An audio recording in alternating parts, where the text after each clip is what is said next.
నమస్కారం. ప్రతిధ్వనికి స్వాగతం. అమెరికా ప్రపంచానికే టెక్నాలజీ హబ్. భారత్ ఆ టెక్నాలజీలకు కావాల్సిన టాలెంట్కు నిలయం. ఈ రెండింటికి అనుసంధానం H1B వీసా విధానం. లక్షల కోట్ల వ్యాపార లావాదేవీలే కాదు, లక్షల మంది డాలర్ డ్రీమ్స్ తీరే మార్గం కూడా ఇదే. ఇప్పుడు అదంతా కకావికలం చేస్తోంది ట్రంప్ ఉత్పాతం. టారిఫ్ వార్తో ఇప్పటికే భారత్ను అన్ని విధాలా లక్ష్యం చేసుకున్న అమెరికా అధ్యక్షుడు ఇప్పుడు మరో పానిక్ బటన్ కూడా ప్రెస్ చేశారు. ఇండియన్ సహా ప్రపంచవ్యాప్త వృత్తి నిపుణులకు అమెరికా ఎంట్రీ కార్డుగా ఉన్న H1B వీసాలపై బంకర్ బస్టర్ తరహా బాంబులు వేశారు. ఆ వీసాల వార్షిక ఫీజు ఏకంగా $1,00,000 పెంచేశారు. ఈ నిర్ణయంతో మన వారికి అమెరికాలో ఉద్యోగాలు గత చరిత్రగానే మారనున్నాయా? పైకి చెబుతున్న కారణాలు ఏవైనా అమెరికాలోకి వలసల తలుపులు మూసేయడమే ట్రంప్ లక్ష్యమా? చాలామందిలో ఇదే గుబులు. మరి ఈ ప్రభావం మన దేశీయ ఐటీ రంగం కావచ్చు, ఐటీ ఉద్యోగులు, విద్యార్థుల అమెరికా కలలపై మొత్తంగా ఎలా పడనుంది? ఇదే అంశంపై మన ప్రతిధ్వని ఈరోజు చర్చలో పాల్గొంటున్న వారు యష్ బొద్దులూరి గారు, ఐటీ వృత్తి నిపుణులు అమెరికా నుంచి, అట్లాగే శేషుబాబు కానూరు గారు, అమెరికా ఇమిగ్రేషన్ వ్యవహారాల నిపుణులు గుంటూరు నుంచి. నమస్తే అండి. నమస్కారం. యష్ గారు, మీతో మొదలు పెడదాం. ఈరోజు ట్రంప్ తీసుకున్న ఈ నిర్ణయం ఇప్పటికే అమెరికాలో ఉన్న భారతీయ వృత్తి నిపుణులపై ఏ విధమైన ప్రభావం చూపించనుందండి? అంటే $1,00,000 వార్షిక ఫీజు అంటే సాధ్యమేనండి అసలు? ఈటీఐ ప్రేక్షకులందరూ నమస్కారాలు అండి. యాక్చువల్ గా నిన్న ట్రంప్ గారు 100K ప్రొక్లమేషన్ అని చెప్పి ఒక ఎగ్జిక్యూటివ్ ఆర్డర్ సైన్ చేయడం జరిగింది. ఇది టోటల్ గా పొలిటికల్ స్ట్రాటజీ అండి. ఈ పొలిటికల్ స్ట్రాటజీ ఎందుకు అంటున్నానంటే it's between India and America for sure. ఇక్కడ కొన్ని పరిణామాలు మనం అందరూ ఆలోచించుకోవాల్సింది ఏంటంటే 100,000 ఒక H1B ఎంప్లాయ్ ఎవరైతే అమెరికాలో ఉంటున్నారో ప్రతి ఒక్క H1B ఎంప్లాయ్ అమెరికాలో ఉండాలంటే వాళ్ళ ఎంప్లాయర్ 100,000 ప్రభుత్వానికి చెల్లించాల్సిన అవసరం ఉంది. అంటే ఉదాహరణకి ఒక AI టెక్నాలజీలో పనిచేస్తున్న వ్యక్తి మైక్రోసాఫ్ట్ లో పనిచేస్తున్నాడు అనుకోండి, మైక్రోసాఫ్ట్ అతనికి 200,000 జీతం ఇస్తుంది, నెల సంవత్సరం వారి జీతం ఇస్తుంది. కానీ ఇప్పుడు ఈ ప్రొక్లమేషన్ ద్వారా 300,000 అంటే 100,000 కంపెనీ మీదే భారం పడే అవకాశం ఉంటుంది. సో ఇదేంటంటే మేజర్ ఏంటంటే హైర్ అమెరికన్ అనే కాన్సెప్ట్ లో బేస్ తీసుకొని వచ్చారనమాట. ఈ పొలిటికల్ స్ట్రాటజీ అని ఎందుకంటున్నానంటేనండి, అమెరికాలో H1B యూటిలైజేషన్ అనేది మేజర్ గా ఇండియన్స్ ఎక్కువ యూటిలైజేషన్ చేస్తూ ఉంటారు. కాకపోతే major 100% of the IT utilization లో దాదాపు 55%, 60% ఆఫ్ ఇండియన్స్ ఎక్కువగా ఉన్న ప్రదేశాలు ఐటీలో ఎక్కువ టెక్ స్టాక్స్ లో ఎక్కడగానే ఐటీలో ఎక్కువ ఉంటారు. Major tech Giants companies like Microsoft, Google, Accenture, Infosys, IBM ఇట్లా వాటిలో కూడా 80 to 85% of the tech Giants లో మేజర్ నీష్ టెక్నాలజీస్ లో అందరూ కూడా ఇండియన్స్ ఎక్కువగా పాల్గొంటారు. దాని తర్వాత ఇతర దేశాలు అందరూ వాళ్ళు ఉంటారు. కానీ ఇక్కడ క్వశ్చన్ ఏంటంటేనండి, ఈ 100,000 ప్రతి ఒక్క H1B ఎంప్లాయీ ఎవరైతే ఉన్నారో వాళ్ళందరికీ కట్టడం సాధ్యమేనా అని మీ ప్రశ్నకి అది అసాధ్యం అండి. ఎందుకంటే దీని వల్ల కంపెనీలకు భారం పడుతుంది ఒకటి. రెండోది మేజర్ టెక్నాలజీస్ ఎవరైతే ఉన్నారో, స్కిల్స్ ఎవరైతే ఉన్నారో, ఇక్కడ హైర్ అమెరికన్ అనే కాన్సెప్ట్ మీద ఇక్కడ ఒకరైతే AI స్కిల్ మీద ఎవరైతే ఇండియన్ పనిచేస్తున్నారో ఆ AI స్కిల్ మ్యాచ్ చేయడానికి అమెరికన్ లేడు. తద్వారా ఏమవుతుందంటే ఐటీ టెక్నాలజీ అనేది మేజర్ గా అమెరికాలో క్రాష్ అయ్యే అవకాశాలు బలంగా కనిపిస్తున్నాయి. ఓకే అండి, రైట్. శేషబాబు గారు, నిజానికి F1 వీసాతో అమెరికాలో అడుగుపెట్టే ప్రతి భారతీయ విద్యార్థి తర్వాత అడుగు OPT, H1B వీసాల వైపే ఉంటుంది. అయితే ట్రంప్ నిర్ణయంతో విద్యార్థులపై ఎట్లాంటి ఇంపాక్ట్ పన్నుందండి?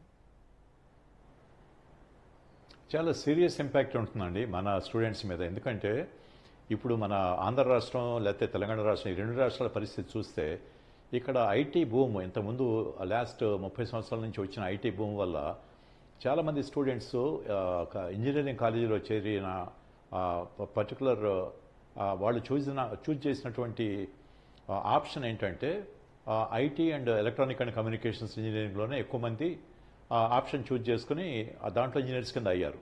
నియర్లీ 100కి 67 మంది ఈ పర్టికులర్ ఫంక్షన్లోనే ఉన్నారు, ఇంజనీరింగ్ ఫంక్షన్స్లో. అట్లా సివిల్ కానీ మెకానికల్ కానీ తగ్గిపోయి ఐటీలోనే ఉన్నారు. వీళ్ళందరికీ ఆల్రెడీ అవకాశాలు తగ్గిపోయినాయి. ఇప్పుడు ఈ $1,00,000 ఫీజు పెడతాం వలన ఇంకా H1B అవకాశాలు పూర్తిగా తగ్గిపోయే ప్రమాదం ఉంది. సో మీరు అడిగిన ప్రశ్నకి అక్కడికి స్టూడెంట్స్ కింద వెళ్ళిన వాళ్ళు ఆ OPT మీద ఇప్పటికే జాబ్స్ రాక చాలా బాధపడుతున్నారు. ఆ OPT కంప్లీట్ చేసి H1 మీదకి కన్వర్ట్ అయ్యే ఛాన్స్ ఇప్పుడు పూర్తిగా పోయినట్టు దీనివలన. కాబట్టి దీని ఎఫెక్ట్ చాలా సీరియస్ రిపర్కషన్స్ ఉంటుందండి. ఇది మన యొక్క ఆదాయం కూడా ఇప్పుడు పూర్తిగా మన రెమిటెన్సెస్, భారతదేశానికి వచ్చే రెమిటెన్సెస్ మొత్తం 125 అంటే $125 బిలియన్. దాంట్లో $75 బిలియన్ అమెరికా నుంచే వస్తున్నాయి. ఈ విధంగా మనం ఎమిగ్రెంట్స్ కింద అమెరికా వెళ్ళి లేకపోతే ఇతర దేశాలకు వెళ్ళి అక్కడి నుంచి రెమిటెన్సెస్ పంపించడం వలన. కాబట్టి దీని ఎఫెక్ట్ చాలా సీరియస్ ఎఫెక్ట్ ఉంటుందండి. ముందు జాబ్స్ మీద ఎఫెక్ట్ ఉంటుంది, ఇక్కడ లోకల్ ఎంప్లాయ్మెంట్ మీద, లోకల్ రియల్ ఎస్టేట్ మీద, లోకల్ ఫ్యామిలీ వెల్ఫేర్ మీద కానీ ఇంకోటి కదా చాలా సీరియస్ ఎఫెక్ట్ ఉండే అవకాశం ఉందండి. ఎస్ సార్, అంచనాల విషయం అంటే ఏం చెప్తారండి శేషబాబు గారు? అంచనాల విషయం అంటే ఇప్పుడు మీరు ఈ స్టాటిస్టిక్స్ పరంగా చూస్తే మనకి ఇది 4 పిల్లర్స్ని మొత్తం కూల్చేయడానికి ట్రంప్ ప్రయత్నిస్తున్నాడు. ఈ 4 పిల్లర్స్ ఆఫ్ H1B ఏంటంటే, ఒకటి ది క్వాంటమ్, అంటే ఎన్ని వీసాలు అనేది. ఒకప్పుడు జార్జ్ డబ్ల్యూ బుష్ టైంలో 65,000 వీసాలు ఉన్నది 130,000 వీసాలకి పెంచడం జరిగింది ఆ రోజున అవసరం అని చెప్పి.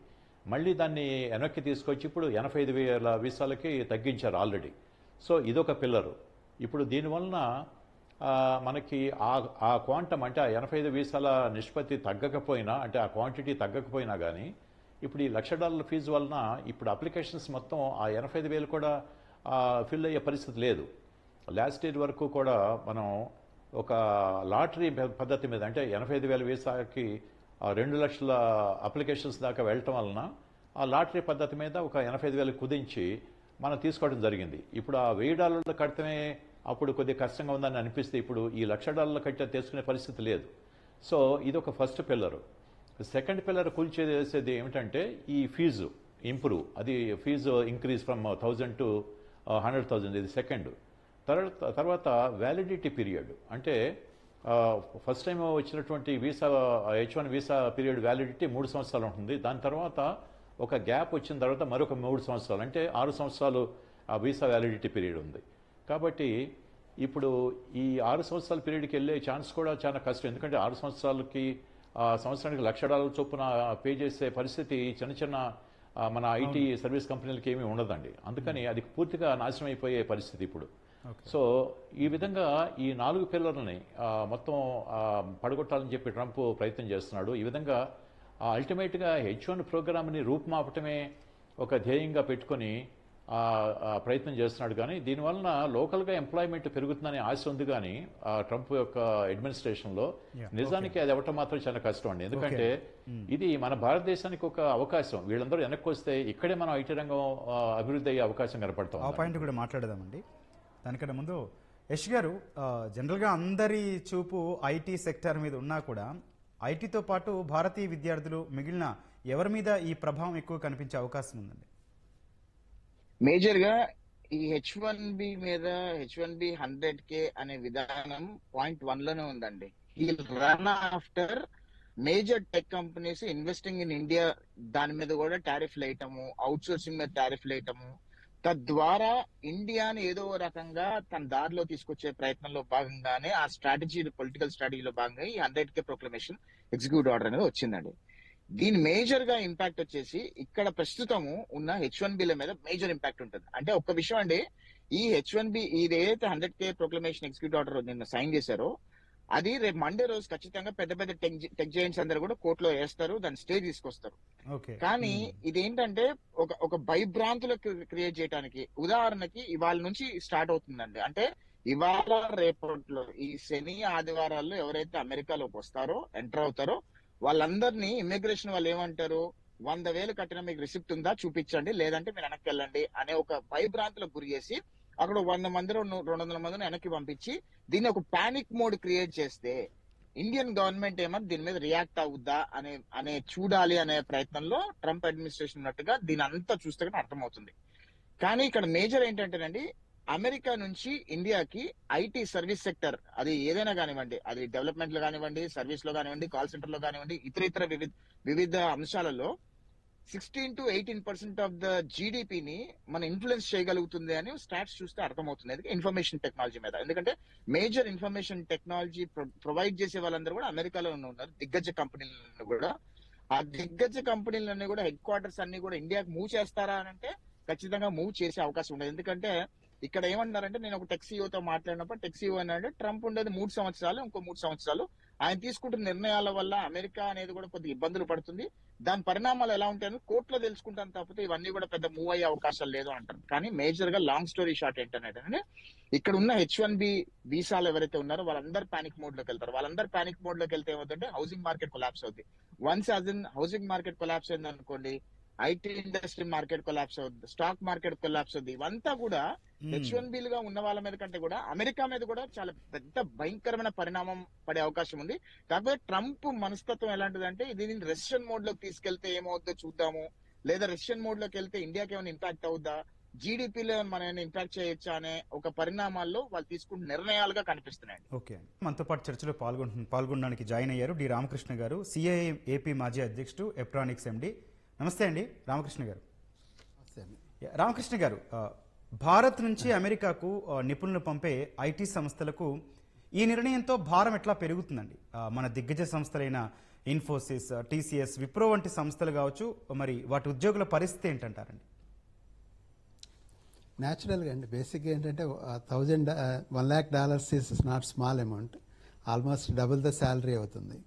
అంటే ఆటోమేటిక్గా ఈ కంపెనీలు కొంత బేర్ చేయాల్సి వస్తుంది ఏదైతే ప్రాజెక్ట్స్ కంటిన్యూ అవుతున్నాయి అనేది. బట్ ఫ్యూచర్ ప్రాజెక్ట్స్లో ఇది చాలా దెబ్బ తగులుతుంది. ఎందుకంటే ఇంతగా హయ్యర్ శాలరీ అంత గ్యాప్ అనేది ఎవరు అబ్జర్వ్ చేసుకోలేరు. Around maximum $1.62 lakh salary, $1,00,000 maximum salary ఉంటుంది. దాంట్లో మళ్ళీ ఇప్పుడు 1 lakh ఇది యాడ్ అయిందంటే మొత్తం 2-3 లక్షలు శాలరీ ఇవ్వటం అనేది ఆల్మోస్ట్ ఇంపాసిబుల్. దాంతో ఇండియాకి కానీ ఈ కంపెనీస్కి కానీ న్యాచురల్గా దెబ్బ తగులుతుంది. దాన్ని ఏ రకంగా మార్చుకోవాలి, ఏ రకమైన ప్రాజెక్ట్స్ తీసుకోవాలనేది ఆలోచించాల్సిన అవసరం ఉంది.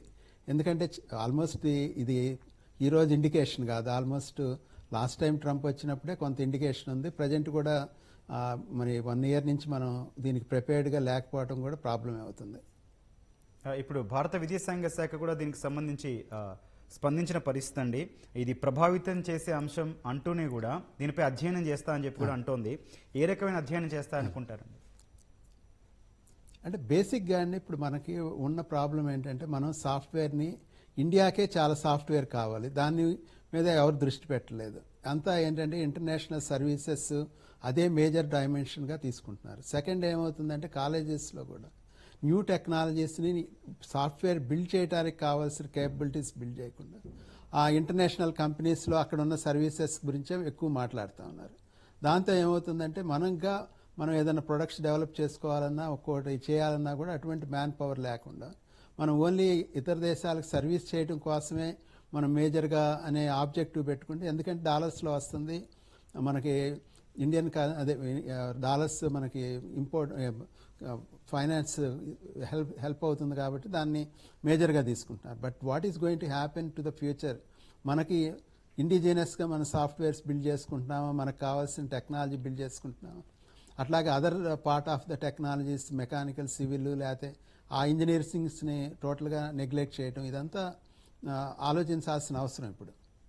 ఓకే అండి. యష్ గారు, అమెరికా కంపెనీలు విదేశీ నిపుణులు నియమించుకునేటప్పుడు కూడా ఇదే రూల్ వర్తిస్తుందా అండి? అంటే స్టార్టప్లు, చిన్న సంస్థలపై దీని ప్రభావం ఎట్లా ఉండే అవకాశం ఉందంటారు? మేజర్ గా అండి 100K ఎగ్జిక్యూటివ్ ఆర్డర్ వల్ల ఫస్ట్ అండ్ ద ఫార్మోస్ట్ దెబ్బతినే చిన్న చిన్న కంపెనీస్ అన్ని దెబ్బతినిపోతాయండి. ఇక్కడ స్మాల్ కంపెనీస్ ఏదైతే ఉన్నాయో, మేజర్ గా H1B డిపెండెంట్ కంపెనీస్ ఏదైతే ఉన్నాయో, వాటన్నిటి మీద చాలా భయంకరమైన ప్రభావం చూపిస్తుంది. రెండో విషయం ఏంటంటేనండి, మీరు అడిగిన ప్రశ్నకి, అమెరికన్స్ ఎవరైతే ఉన్నారో వాళ్ళకి H1 అవసరం లేదు. ఎట్లయినా వాళ్ళు సిటిజన్స్ కాబట్టి they will have their own work permit. వాళ్ళకి రూల్ అవుట్ ఆప్షన్, వాళ్ళకి ఎటువంటి ఇవేవి కూడా వర్తించవు వాళ్ళకి. ఇక్కడ ఏంటంటేనండి, 2 విధాలుగా ఏంటంటేనండి, ఒక మేజర్ స్కిల్ తీసుకుంటే ఆ స్కిల్ మీద ఎవరు ఎక్కువ పని చేయగలుగుతున్నారు, ఎక్కడ టాలెంట్ ఉంది అనేది దాని బేసిస్ మీదనే మేజర్ టెక్ జైంట్స్ అన్ని కూడా హైర్ చేస్తూ ఉంటాయి. ఇప్పుడు ప్రాబ్లం ఏంటంటేనండి, ఇక్కడ ట్రంప్ ఏం చెప్తున్నాడు, నిన్న ఆయన బ్రీఫ్ గా ప్రెస్ మీట్ చూస్తే కనుక ఆయన ఏమన్నాడంటే, టెక్నాలజీ ఉన్నా లేకపోయినా మీకు కావాలి అంటే కనుక పెద్ద నీష్ టెక్నాలజీ కావాలనుకుంటే బయట నుంచి తెచ్చుకొని మాకు 1,000 కట్టండి, లేదంటే ఇక్కడ ఉన్న వాళ్ళనే అలా గ్రూమ్ చేయండి, అలా గ్రూమ్ చేస్తేనే హైర్ అమెరికా అనే కాన్సెప్ట్ కు వాల్యూ ఉంటుంది అని చెప్పి ట్రంప్ నిన్న ఆయన ప్రెస్ మీట్ లో ఆయన ప్రొక్లమేషన్ సైన్ చేసే టైంలో చెప్పాడు. ఇక్కడ అంతా ఏంటంటే అండి మేజర్ గా ఇందాక సార్ చెప్పినట్టు మన ఇండియాకి మేజర్ గా టెక్ జైంట్స్ అన్ని రావాలి అక్కడ చేయాలి అంటే గనక ఇప్పుడు మనకి ఏదో కాలిఫోర్నియాలో హెడ్ క్వార్టర్స్ ఉన్నాయో మేజర్ గా టెక్ జైంట్స్ అందరూ అక్కడ ఉన్నారో వాళ్ళందరూ కూడా వచ్చి ఇన్వెస్ట్మెంట్స్ హెడ్ క్వార్టర్స్ ఇక్కడ పెట్టాలి అంటే కనుక there is a huge transformation which has to happen in India. ఆ ట్రాన్స్ఫర్మేషన్ విధంగా మన భారత ప్రభుత్వం అడుగులేస్తే this is the right time అండి. ఎందుకంటే ట్రంప్ ఏ రకంగా అయితే భయభ్రాంతులకు గురిసే ప్రయత్నం చేస్తున్నాడు, పానిక్ మూడ్ క్రియేట్ చేసే ప్రయత్నం చేస్తున్నాడు. ఇక్కడ అమెరికాలో ఉన్న H1B వీసాలు ఎవరైతే ఉన్నారో వాళ్ళందరూ పానిక్ అయిపోయి ఏమైపోతుందో, మేము అప్పుడు ఇల్లులు కొనుక్కున్నాము, మా పిల్లలు ఇక్కడ చదువుకుంటున్నారు, మా పిల్లలు ఇక్కడ ఎదుగుతున్నారు, అలాంటి వాళ్ళు ఇండియా వెళ్ళిపోతే ఎలా ఉంటుందనే పానిక్ బటన్లు తీసుకొస్తున్నాడు. దానికి ధీటుగా ఇండియా గనక డోర్స్ ఓపెన్ చేసి మేజర్ టెక్ జైంట్స్ అందరినీ కూడా హెడ్ క్వార్టర్స్ ఇక్కడ పెట్టండి, మీకు అనేక రకాలుగా గ్రాంట్స్ ఇస్తామని చెప్పి అంటే గనక that will definitely create lot of rift between US and India కూడా అండి. ఎందుకంటే ఇండియా డోర్స్ ఓపెన్ చేసిందంటే ఇప్పుడున్న ప్రస్తుత ఎస్టాబ్లిష్ టెక్ జైంట్స్ కాకపోయినా సరే కొత్త టెక్ జైంట్స్ ఎవరైతే ఇప్పుడు ఎదుగుతున్నారో వాళ్ళందరూ కూడా ఇండియాలో హెడ్ క్వార్టర్స్ పెట్టే అవకాశం ఉంటుంది. తద్వారా ఇండియాకు కూడా ఐటీలో ఎకానమీ, ఐటీలో రెవెన్యూ కూడా బిల్డ్ అయ్యే అవకాశం ఉంది. అమెరికా మీద డిపెండ్ అవ్వకుండా ఇక్కడ మన భారతదేశంలోనే చాలా అత్యధికంగా ఇక్కడ పనిచేసే వాళ్ళందరూ కూడా ఇండియా వచ్చి పనిచేసే అవకాశం ఉంటుంది. తద్వారా అమెరికాకి ఎవరైతే చదువుకోవడానికి వస్తున్నారో వాళ్ళు కూడా వెళ్ళే అవకాశం కూడా తగ్గుతుంది. ఎందుకంటే ఇప్పుడు చూస్తే గనక ఇండియాలోనే మేజర్ పెద్ద పెద్ద ఫారెన్ ఇన్స్టిట్యూట్స్ అన్ని, యూనివర్సిటీస్ అన్ని కూడా ఇండియాకి వచ్చి ఇండియాలో కూడా ఇన్స్టిట్యూట్స్ పెడుతున్నాయి. సో తద్వారా ఇండియాలోనే చదువుకుంటారు, ఇండియాలోనే మేజర్ గా ఎంప్లాయ్మెంట్ వచ్చే అవకాశం ఉంటుంది. కాబట్టి తప్పకుండా అది మేజర్ గా రివర్స్ గేమ్ ప్లే చేసినట్టుగా అవుతుందని నా అభిప్రాయం. ఓకే అండి. శేషబాబు గారు, ఈ వీసా నిబంధనలతో ఆన్ సైట్ తగ్గితే ఆఫ్షోర్ అవుట్సోర్సింగ్ పెరిగొచ్చిన ఆశలు కూడా ఉన్నాయండి. అయితే దానికి కూడా నిబంధనల బంధనాలు కావచ్చు, చిక్కులు ఏమైనా ఉన్నాయంటారండి? సార్ శేషబాబు గారు. ఓకే. రామకృష్ణ గారు, మీరు చెప్పండి. ఈ వీసా నిబంధనలతో మనకి ఆన్ సైట్ తగ్గితే ఆఫ్షోర్ అవుట్సోర్సింగ్ పెరగొచ్చిన ఆశలు కూడా ఒక పరిస్థితిలో కనిపిస్తున్నాయి. దానికి కూడా నిబంధనల బంధనాలు కావచ్చు, చిక్కులు కావచ్చు, ఏమైనా ఉన్నాయంటారా? అంటే ఒకటండి, ఫండమెంటల్గా ఇప్పుడు జీసీసీ అని చెప్పి గ్లోబల్ క్యాపబిలిటీ సెంటర్స్ చాలా స్టార్ట్ చేస్తున్నారు. ప్రతి కంపెనీ కూడా, ఇంటర్నేషనల్ కంపెనీస్ కూడా. వాటిట్లో కావాల్సిన స్కిల్స్ని మనం బిల్డ్ చేయలేకపోవడం అనేది కూడా బేసిక్ ఛాలెంజ్గా కనపడుతుంది. ఈవెన్ మా కంపెనీలోనే తీసుకుంటే నాకు ఒక సాఫ్ట్వేర్ అంటే ఫార్మ్వేర్ ఇంజనీర్ బిల్డ్ చేయాలంటే నాకు 20 lakhs పైన ఖర్చు అవుతుంది. అట్లీస్ట్ 1.5 years పడుతుంది. అదే గనక మన ఎడ్యుకేషన్ సిస్టంలో గనక వాళ్ళని గనక ట్రైన్ చేసి ఇది చేస్తే మనం కూడా హయ్యర్ శాలరీస్ ఇవ్వచ్చు, వీళ్ళందరికీ కూడా హయ్యర్ బెటర్ డైమెన్షన్ తీసుకెళ్ళచ్చు. అది జరగట్లేదు.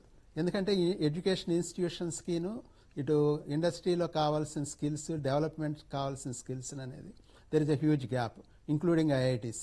ఎవరికాళ్ళు వాళ్ళ సైలోస్లో కూర్చుంటున్నారు. They are not thinking about that IITs లేదా ఎన్ఐటీస్ అన్నింటిలోనూ మనం ట్యాక్స్ పేయర్స్ మనీ మనం స్పెండ్ చేస్తున్నాం. దాన్ని మన ఇండియాకి ఉపయోగపడేట్టుగా ఏ రకంగా స్కిల్స్ డెవలప్ చేయాలి, న్యూ టెక్నాలజీస్ని ఏ రకంగా బిల్డ్ చేయాలంటే చేస్తే కనుక మనకి ఇండియన్ ప్రొడక్ట్స్ డెవలప్ అవుతాయి. అది చైనా కానీ, సౌత్ కొరియా కానీ, లేకపోతే యూరోప్లో కానీ అవన్నీ బాగా జరుగుతున్నాయి. బట్ మనం ఇండియాలో అసలు ఆ డైమెన్షన్ జరగట్లేదు. ఏదైనా ప్రొడక్ట్ డెవలప్ చేయాలంటే it's too costly in India compare to Europe. అది ఎందుకు జరుగుతుంది? అక్కడ యూరోప్లో మనం దగ్గర దగ్గర 1 lakh euro పే చేసినా కానీ అది చీప్ అవుతుంది. ఎందుకంటే మన ప్రొడక్టివిటీ కానీ మన నాలెడ్జ్ కానీ చాలా వీక్గా ఉంది. మనం సాఫ్ట్వేర్ ఇంజనీర్స్ అంటున్నాము, అసలు వీళ్ళకి ఒక 10 lines ఓన్గా కోడ్ రాయగలిగే సాఫ్ట్వేర్ ఇంజనీర్స్ ఉన్నారా అంటే చాలా తక్కువ ఉన్నారు. అట్లాగే ఏమవుతుందంటే సాఫ్ట్వేర్ ఇంజనీరింగ్ ఎందుకు జాయిన్ అవుతున్నారంటే నాకు ఈ మ్యాథమెటిక్స్ తెలియదు కాబట్టి నేను సాఫ్ట్వేర్ ఇంజనీరింగ్లో జాయిన్ అవుతున్నామనే టైప్ ఆఫ్ పీపుల్ కూడా చాలామంది పెరిగారు. ఇవన్నీ అసలు ఆలోచించట్లేదు ఎవరు. అంటే what I feel education institutions కానీ, ఇండస్ట్రీ కానీ, దీన్ని అట్లాగే పబ్లిక్ కానీ వీళ్ళందరూ ఒక రైట్ ఇన్ఫర్మేషన్ క్రియేట్ చేసి, డైరెక్ట్ అట్మాస్ఫియర్ క్రియేట్ చేసి సరైన ఎడ్యుకేషన్ బిల్డ్ చేయకపోతే మాత్రం ఈ ప్రాబ్లం నుంచి మనం బయటపడలేం. ఎందుకంటే ఇప్పుడు బేసిక్ ఎంత వస్తుంది శాలరీ? ఒక సాఫ్ట్వేర్ ఇంజనీర్ హైదరాబాద్ బెంగళూరులో వర్క్ చేస్తుంటే 25,000-30,000 డ్రైవర్కి వస్తుంది ఆ శాలరీ. అంటే మనం are you making them for the working as a driver 4 years education తర్వాత? But that is not what it is. దీన్ని మనం ఆలోచించాల్సిన అవసరం చాలా ఉంది. పబ్లిక్లో కానీ, గవర్నమెంట్ దగ్గర కానీ, లేకపోతే ఎడ్యుకేషన్ ఇన్స్టిట్యూషన్స్ కానీ. సాఫ్ట్వేర్ ఇంజనీర్ కనుక సాఫ్ట్వేర్ ట్రైనర్ బేసిక్ అంటే కాలేజ్ ప్రొఫెసర్స్కి ఎంత ఇస్తున్నారు? 20,000, 25,000. వాళ్ళకి నాలెడ్జ్ లేని వాళ్ళని పెట్టి చేపిస్తే ఏం నేర్చుకుంటారు? ఓకే అండి. శేషబాబు గారు, ఈ ప్రశ్నకు మీరేం చెప్తారండి? ఎందుకంటే ఈ నిబంధనలు ఏవైతే ఉన్నాయో వీసాకు సంబంధించి, ఒకవేళ ఆన్సైట్ తగ్గిన ఛాన్స్ ఉన్నా కూడా ఆఫ్షోర్ అవుట్ సోర్సింగ్ పెరగొచ్చిన ఆశలు కూడా ఉన్నాయి కదండి. అవునండి, ఎందుకంటే ఇప్పుడు నిన్న నేను సిద్ధార్థ కాలేజీలో ఒక లెక్చర్ ఇవ్వడం జరిగింది. దీంట్లో నేను టాపిక్ ఏం మాట్లాడానంటే, ఒక థీమ్ కింద మన యూనివర్సిటీలు, మన కాలేజీలు ఎన్నో కాగితపు డిగ్రీలు ప్రింట్ చేసినాయి, కానీ వాళ్ళ డ్రీమ్స్ మాత్రం ప్రింట్ చేయలేకపోయాం మనం అని. అంటే మన పిల్లలు ఎప్పుడు కూడా చదువుకునే టైంలో ఇక్కడి నుంచి నేను అమెరికా వెళ్ళి ఏదో ఒక చిన్న ఉద్యోగం చేసి డబ్బులు సంపాదించాలి, లేకపోతే ఇక్కడ ఒక కంపెనీలో పనిచేసి నేను ఉద్యోగం చేసి ఏదో డబ్బులు సంపాదించాలనే కానీ, నేను మంచి ప్రొడక్ట్స్ డెవలప్ చేయాలి, నేను పెద్ద కంపెనీస్ పెట్టాలి, నేను ఒక ఎంటర్ప్రెన్యూర్ అవ్వాలి అనే ఒక ఆలోచన చేయలేకపోతున్నారు. ఎందుకంటే మన అప్బ్రింగింగ్ కూడా పేరెంట్స్ దగ్గర నుంచి ఇట్లాగే ఉంది.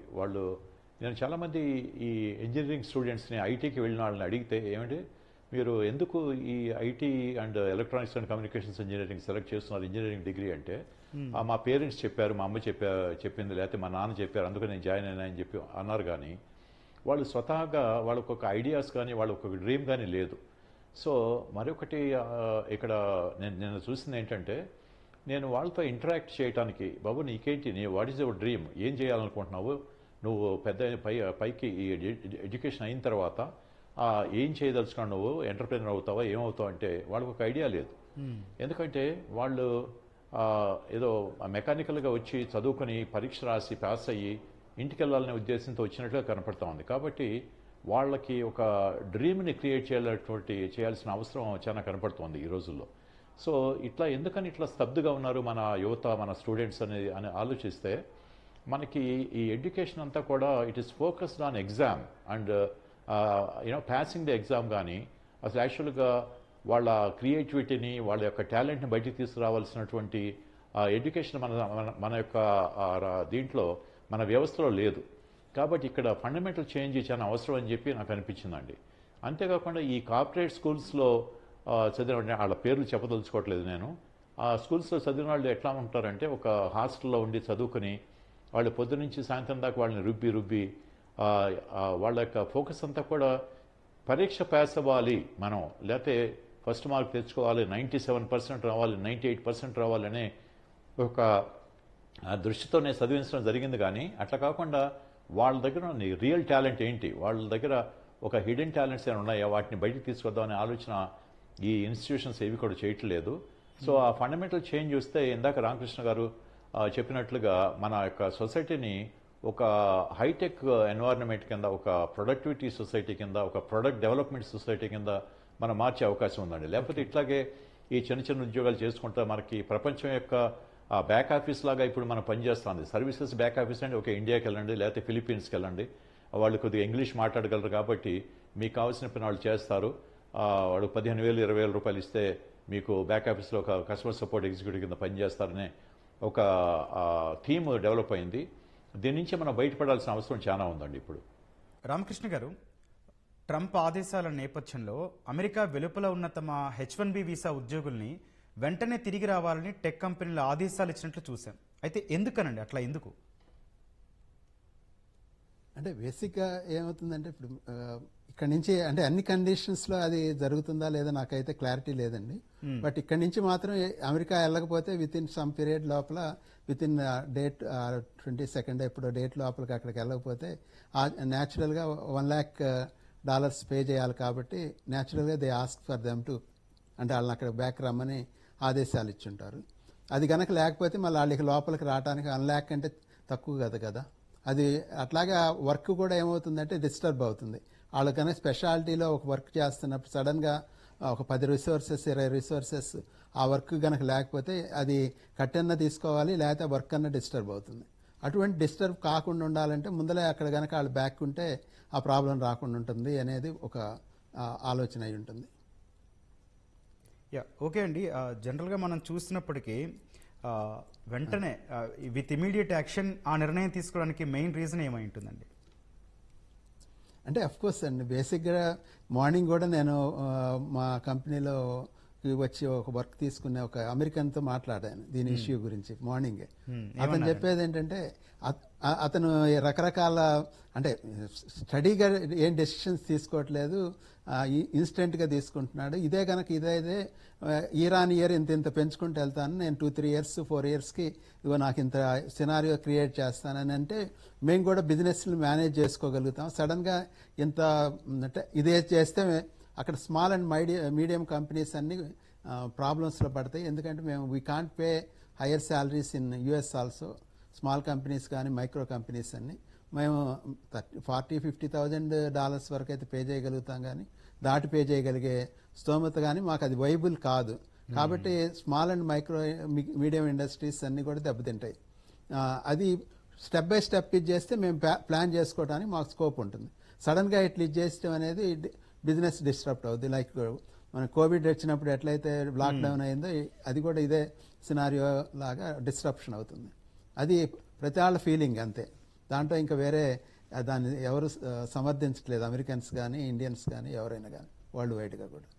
అది ఏ టైంలో ఏ డెసిషన్స్ తీసుకుంటారు, ఏ రకంగా ప్లాన్ చేసుకుంటున్నాడు, ఎందుకు, దాని రిఫర్కేషన్స్ ఏంటి అనేది ఆలోచించకుండా అబ్రప్ట్గా ఇటువంటివి చేయటం అనేది not good sign for anybody. చాలా బిజినెస్లు దెబ్బతింటాయి. కోవిడ్ వచ్చినప్పుడు ఎటు దెబ్బతిన్నా ఇది కూడా అదే అవుతుంది. ఈ డిస్రప్షన్స్లో మనం తీసుకోవాల్సిన జాగ్రత్తలు ఏంటి అనేది ఇప్పుడు మనం ఆలోచించుకోవాల్సి వస్తుంది. ఫస్ట్ నెంబర్ వన్ ఏంటంటే people should improve their capabilities. పీపుల్గా పాయింట్ ఆఫ్ చేసుకున్నప్పుడు అంటే వాళ్ళ కేపబిలిటీస్ పెంచితే ఆటోమేటిక్గా వాళ్ళకి రెవెన్యూ రావడానికి, ఒకవేళ ఇప్పుడు జాబ్ పోయినా ఇంకో జాబ్లోనే కానీ ఇంకొక రకంగా బతకడానికి స్కోప్ ఉంటుంది. అట్లా కంపెనీలు ఏంటంటే they should have cash. Of course మన ఇండియన్ ఐటీ జైంట్స్ అందరి దగ్గర క్యాష్ ఉంది, but whereas medium and small companies దగ్గర క్యాష్ ఉండి ఉండకపోవచ్చు. వాళ్ళందరూ బాగా దెబ్బతింటారు. అటువంటి వాళ్ళని గవర్నమెంట్ ఏమన్నా కోవిడ్ టైంలో ఇచ్చినట్టు లోన్లు ఏమైనా ఇచ్చేసి కొంత ఏమైనా ఆదుకోవాల్సిన అవసరం ఉంటుందో చూడాలి. యష్ గారు, ట్రంప్ వచ్చిన దగ్గర నుంచి ఇప్పటి వరకు ఈ వలస విధానాల్లో తీసుకొచ్చిన మార్పుల వల్ల అక్కడ భారతీయులు ఎట్లాంటి పరిస్థితులు ఎదుర్కొంటున్నారండి? అంటే మన వాళ్ళ పరిస్థితులు కావచ్చు, ఫీలింగ్స్ కానీ ఏంటండి? మేజర్ గా ట్రంప్ గెలవడానికి ఇండియన్ కమ్యూనిటీ అనేది చాలా గట్టిగా బలంగా పనిచేసిందండి. ఎందుకు ఇండియన్ కమ్యూనిటీ ట్రంప్ గెలవడానికి పనిచేసింది అని అంటే కనుక, ఈ గత డెమోక్రాట్ ప్రభుత్వంలో విచ్చలవేడిగా అన్డాక్యుమెంటెడ్ ఇల్లీగల్ ఇమిగ్రెంట్స్ లోపల తీసుకురావడం వల్ల లీగల్ గా ఇక్కడ వెళ్ళిన వాళ్ళందరికీ కూడా అన్యాయం జరిగింది అనే భావనలో ఇండియన్స్ అందరూ ఉన్నారు. దానిలో భాగంగానే ఇండియన్స్ అందరూ కూడా ట్రంప్ వస్తే లీగల్ ఇమిగ్రేషన్ కి కొద్దిగా పెద్దపీట వేస్తాడు. లీగల్ ఇమిగ్రేషన్ పెద్దపీట వేస్తే కనుక లీగల్ గా వచ్చిన H-1B వీసా వాళ్ళందరూ కూడా గ్రీన్ కార్డులు వస్తాయి. తద్వారా ఇక్కడ ఉన్న పిల్లలు బాగుపడతారన్న ఉద్దేశంతోనే ఇండియన్ కమ్యూనిటీ మొత్తం ఈ గంప గుత్తగా ట్రంప్ సపోర్ట్ చేయడం జరిగింది. That one of the reason కూడా. రెండో రీజన్ ఏంటంటేనండి, ఇక్కడ చాలా స్పష్టంగా ఒక రెండు మూడు విషయాలు మనం ఆలోచించాలి.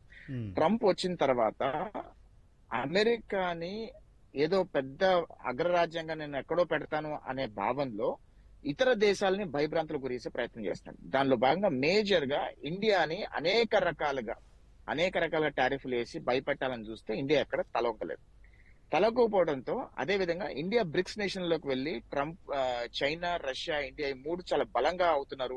నెక్స్ట్ 20 years లో ఇండియన్ ఎకానమీ టాప్ 3 లోకి వస్తుంది. రష్యా, చైనా ఎవరో ఒకరు ఫస్ట్ లో ఉంటారు.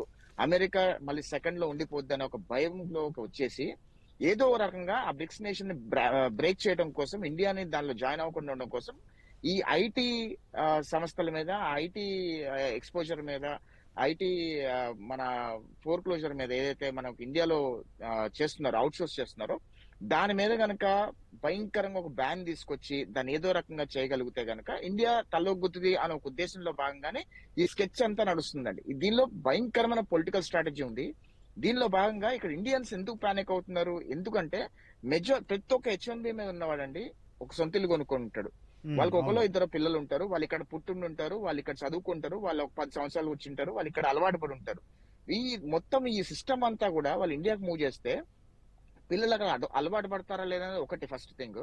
సెకండ్ థింగ్, వీడు ఇక్కడ ఏదైతే హై స్కిల్, అప్ స్కిల్ లో ఏదైతే ఉద్యోగం చేస్తున్నాడో, ఇక్కడ ఏదైతే లైఫ్ స్టైల్ కి అలవాటు పడ్డాడో మళ్ళీ అదే లైఫ్ స్టైల్ ఇండియాలో దొరుకుతుందా, అంతే జీతం మన ఇండియాలో ఇవ్వగలుగుతారా అనే ఒక థాట్ ప్రాసెస్ లోకి వెళ్ళిపోయి చాలా మంది పానిక్ మోడ్ లోకి వెళ్తున్నారు. ఈ పానిక్ మోడ్ ని క్రియేట్ చేసి భారతదేశాన్ని వీళ్ళ దగ్గర తీసుకొచ్చే ప్రయత్నంలో భాగంగా ఇదంతా చేస్తున్న క్రమంలో అమెరికాకి పెద్ద హిట్ అనేది ఆయన అసలు గ్రహించట్లేదేమో అని నా అనుమానంగా ఉంది. ఎందుకంటే ఆయన తీసుకున్న నిర్ణయాలన్నీ ఒక్కొక్కటి కూడా అమెరికాకి ఎంతో డ్యామేజ్ అవుతుంది. ఒక చిన్న ఉదాహరణ చెప్పి ముగిస్తానండి. ఒక యాపిల్ ఐఫోన్ అమెరికాలో యాపిల్ ఐఫోన్ తయారు కాదు, ఏదో చైనాలో తయారయ్యేది ఇప్పుడు ఇండియాలో తయారవుతుంది.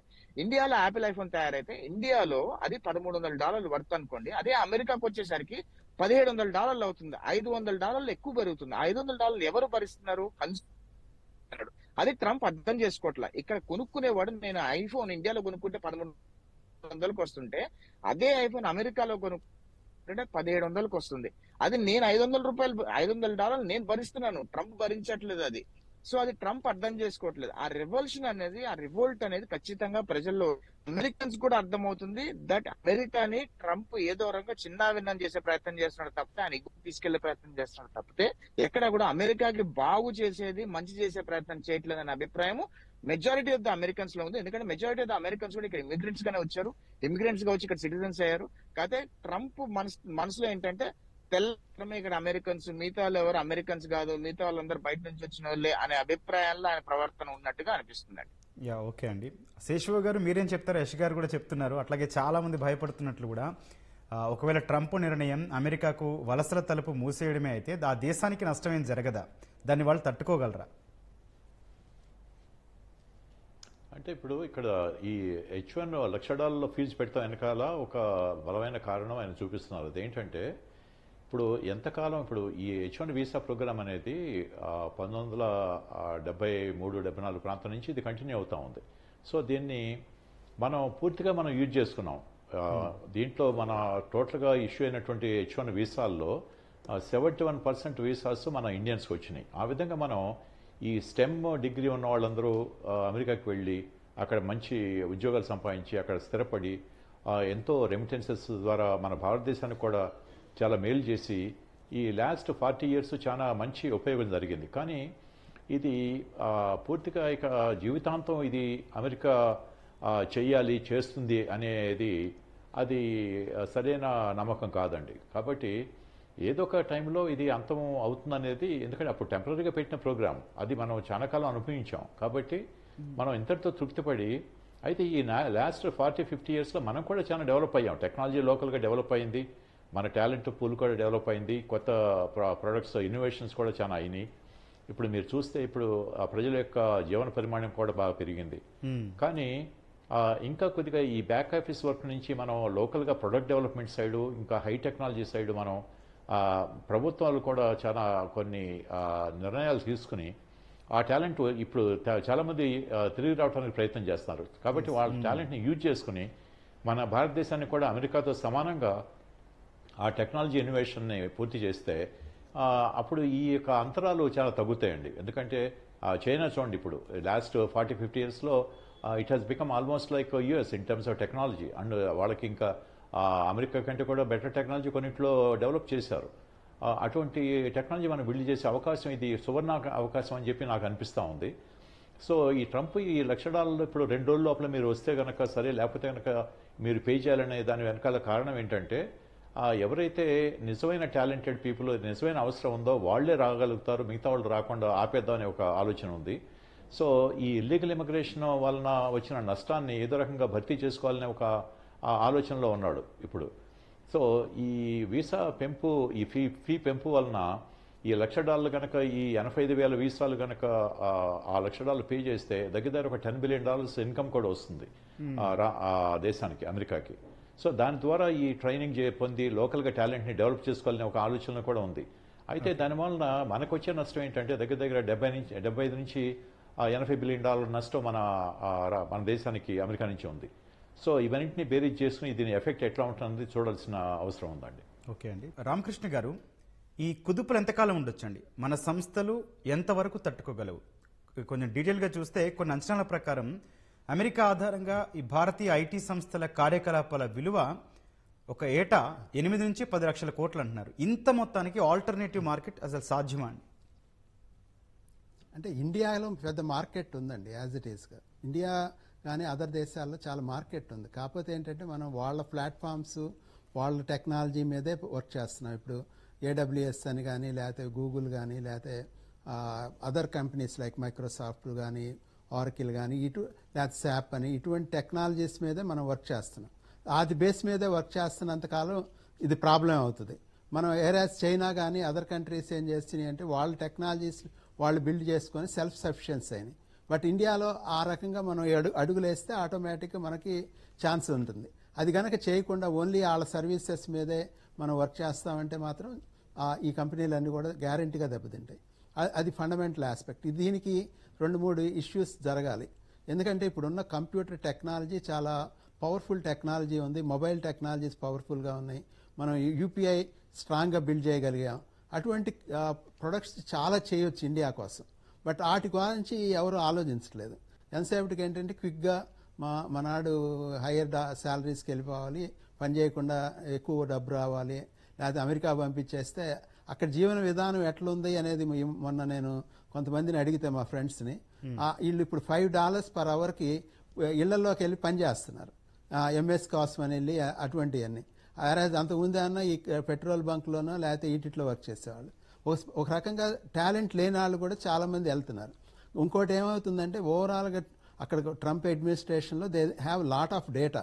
ఎవరు టాలెంట్ కాదు, ఎవరు ఎట్లా వచ్చారు, వీళ్ళ పరిస్థితులు ఏంటి అనేది మొత్తం డేటా ఉంది. వాళ్ళ దగ్గర డేటా లేకుండా ఉన్నే they are not taking a hasty decisions అనేది మా ఫ్రెండ్స్ అయితే చెప్పట్లేదు. దే హ్యావ్ అంటే ఇప్పుడు మన వాళ్ళు కనుక ఒక 10-15 years బ్యాక్ వెళ్ళిన వాళ్ళ పరిస్థితికి ఇప్పుడున్న కొత్తగా వచ్చే జనరేషన్లో ఆ టాలెంట్ కానీ ఆ కేపబిలిటీస్ లేవు. వీళ్ళు లేకపోయినా వాళ్ళకేమీ పెద్ద ప్రాబ్లం రాదనేది ఒక డైరెక్షన్. ఇంకోటి ఏంటంటే అక్కడ వాళ్ళ దగ్గర చాలా అన్ఎంప్లాయ్మెంట్ కూడా ఉందని అమెరికన్స్లో. ఆ అన్ఎంప్లాయ్మెంట్ సాల్వ్ చేయాలంటే ఇటువంటి రిస్ట్రిక్షన్స్ పెడితేనే వాళ్ళకి జాబ్స్ వస్తాయి అనేది ఒక ఆలోచన. వీటన్నిటిని మనం ఎట్లా తట్టుకోవాలనేది మనం ఆలోచించుకోవాలి. మన కంపెనీస్, మన గవర్నమెంట్, మన ఇండస్ట్రీ ఏ రకంగా మాడిఫై చేసుకోవాలి, ఏం చేయాలి, ఇదంతా డిస్ట్రప్షన్. ఆ డిస్ట్రప్షన్ నుంచి మనం గనక సరిగా ఆలోచిస్తే we can solve the problem. కాకపోతే ఆ సాల్వ్ చేయడానికి ఏం చేయాలి అంటే first is our educational system has to be improved. సైమల్టేనియస్గా వాళ్ళకి ఎవరి చేత నేర్పిస్తున్నారు, ఏ సిలబస్ ఉంది, ఏ సబ్జెక్ట్ నేర్పుతున్నాం, ఇవన్నీ ఆలోచించాల్సిన అవసరం. ఇందాక ఎవరు చెప్పినట్టుగా బేసిక్గా ఒక ప్రొడక్ట్ డెవలప్ చేస్తే ఎట్లా వాల్యూ క్రియేట్ చేయొచ్చు, ఎటువంటి ప్రొడక్ట్స్ డెవలప్ చేయాలి, ఇండియాకి కావాల్సిన ప్రొడక్ట్స్ ఏంటి. ఇప్పుడు still small and medium industries సరైన సాఫ్ట్వేర్ లేదు ఈరోజు కూడా. అన్నీ ఆరకిల్లో లేకపోతే శాప్ లేకపోతే మైక్రోసాఫ్ట్ వాళ్ళ ఈఆర్పి సిస్టమ్స్ అయితే they are all very costly. అంటే మినిమం 1 crore పైన పెడితే కానీ అది ఇది అవ్వదు. అటువంటి small and medium industries they can't put it. అటువంటి సాఫ్ట్వేర్స్ మనం బిల్డ్ చేయొచ్చు. Zoho one of the example. అటువంటి చాలా చేయడానికి స్కోప్ ఉంది. ఓకే అండి. యష్ గారు, $1,00,000 నిబంధన వల్ల విదేశాలకు మేధో వల్ల సాగితే భారతదేశానికి లబ్ధి చేకూరే అవకాశం ఉందంటారా? మన ఐటీ కంపెనీలు, ఐటీ నిపుణుల ఆలోచనలు ఎట్లా ఉన్నాయండి? సార్ ఓపెన్ గా చెప్తున్నా అండి, బ్లంట్ గా ఒక విషయం చెప్తున్నాను. ఇప్పుడు భారతదేశంలో ఎక్కువ మంచిగా తెలివిగల వాళ్ళందరూ కూడా భారతదేశంలో లేరు. అందరూ బయట ఉన్నారు, భారతదేశం బయటనే ఉన్నారు. వాళ్ళు మన భారతదేశానికి మేలు చేసే కంటే కూడా ఆయా వివిధ దేశాలకు మేలు ఎక్కువ చేస్తున్నారని నా అభిప్రాయం. ఉదాహరణకి సత్యానాథల్లా కానివ్వండి, సుందర్ పిచ్చే గారు కానివ్వండి, ఇట్లా చెప్పుకుంటూ పోతే జస్ట్ వాళ్ళ ఎగ్జాంపుల్స్ మాత్రమే చెప్తాను. ఎందుకంటే వాళ్ళకున్న మేధస్సు తద్వారా ఎవరు బాగుపడుతున్నారు అంటే వాళ్ళు స్వతహాగా వాళ్ళ ఫ్యామిలీ వాళ్ళు బాగుపడుతున్నారు, డిఫరెంట్ స్టోరీ. బట్ వాళ్ళు ఎవరికి ఏ దేశానికి మేలు చేస్తున్నారు? వాళ్ళు అమెరికా దేశానికి మేలు చేస్తున్నారు.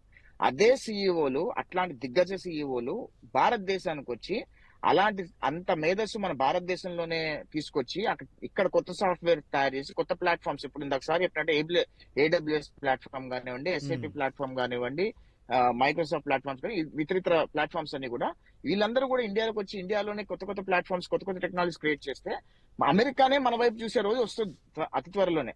కాకపోతే నేనంటది ఏంటంటే ఒక చిన్న సామెత ఉందండి, brilliant people in India are out of India. మీ దగ్గరికి మళ్ళీ వస్తామండి. ఒక టెక్నికల్ ప్రాబ్లం కనిపిస్తోంది. రామకృష్ణ గారితో మాట్లాడదాం. రామకృష్ణ గారు సార్ చెప్పండి. శేషబాబు గారితో మాట్లాడదామండి. దానికన్నా ముందు సార్, శేషబాబు గారు,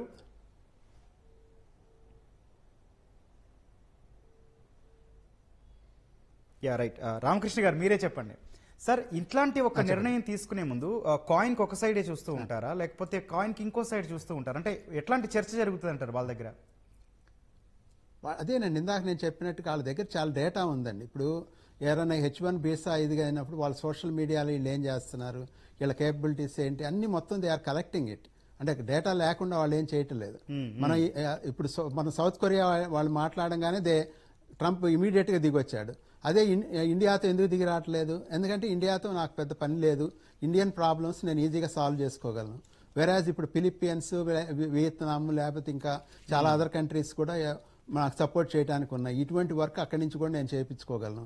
కాబట్టి India is not major advantages condition ఏం లేదు. ఇండియాతో మనం ఎంత విభేదించినా కూడా ఏం జరగదు, మనకేం ప్రాబ్లం లేదనేది దే హ్యావ్ క్లారిటీ.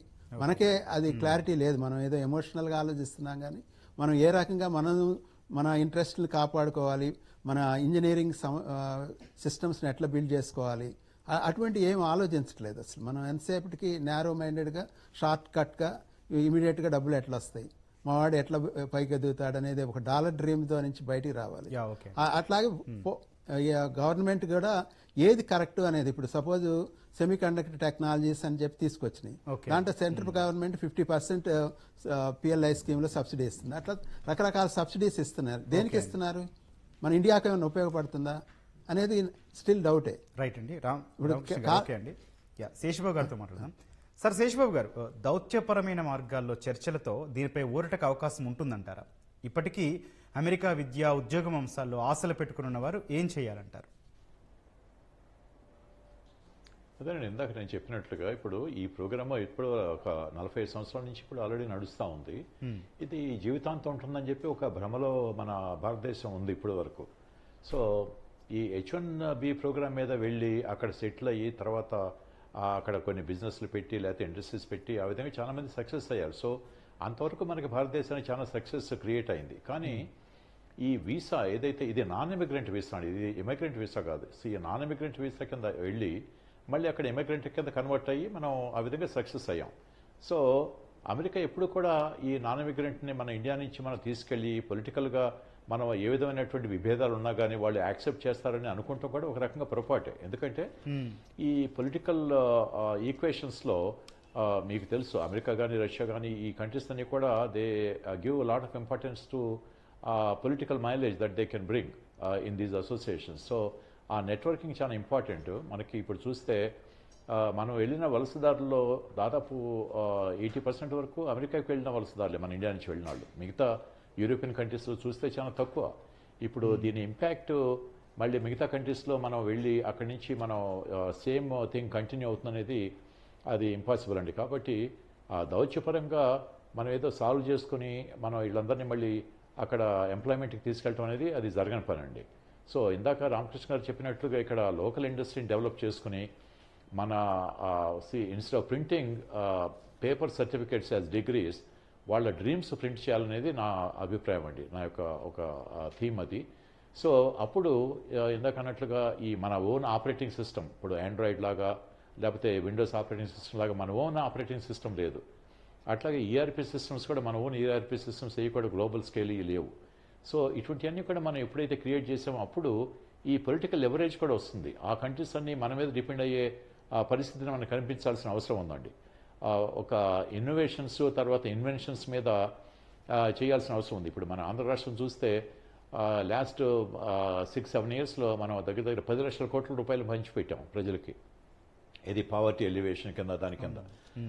ఈ అమౌంట్ అంతా కూడా ఏదో ఇక్కడ లోకల్గా జనరేట్ చేసినటువంటి ఇన్కమ్ ఏం కాదండి. ఇట్లా ఈ రెమిటెన్సెస్ మీద ఇందాక యాష్ చెప్పినట్లుగా మన టోటల్ గ్లోబల్ జీడిపిలో మన ఇండియన్ జీడిపిలో 18% మొత్తం రెమిటెన్సెస్ మీద వస్తూ ఉంది.